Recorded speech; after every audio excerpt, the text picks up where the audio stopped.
সিলেটে প্রথম ম্যাচ জেতার পরে পরিস্থিতিটা বেশ পরিষ্কার। বাংলাদেশের কোচ কিংবা ক্রিকেটাররা সবার কাছ থেকে যেন প্রতিনিয়তই শিখছে নেদারল্যান্ডসের ক্রিকেটাররা।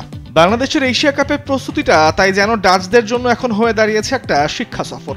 তবে প্রথম ম্যাচে জয়ের পরে বসে নেই বাংলাদেশ। সিলেটের তীব্র গরমেও নেটে ব্যাটিং অনুশীলন করেছে ক্রিকেটাররা। ঐচ্ছিক অনুশীলনে সোহান সাইফরা নিজেদের ঝালিয়ে নিলেও একাদশ নিয়ে দ্বিতীয় ম্যাচে পরীক্ষা নিরীক্ষা করতে রাজি নন সহকারী কোচ সালাউদ্দিন।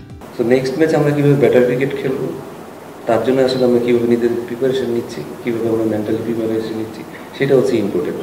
হতাশা হওয়ার কিছু নাই, যখন হেরে যাবো তখন ওটা নিয়ে আসলে অনেকদিন পরে থাকলেও আসলে কোনো লাভ নেই।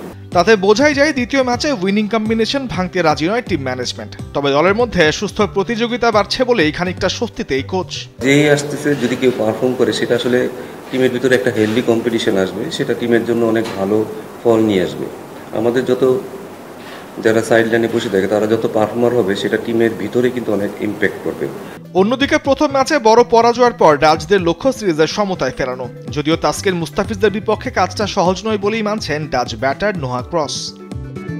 কন্ডিশন, শক্তিমত্তা কিংবা সাম্প্রতিক পারফরমেন্সে ডাচরা ঢের পিছিয়ে বাংলাদেশের থেকে। তাই তো চেনা কন্ডিশনে এক ম্যাচ হাতে রেখেই টাইগাররা সিরিজ জয় নিশ্চিত করতে চাইবে।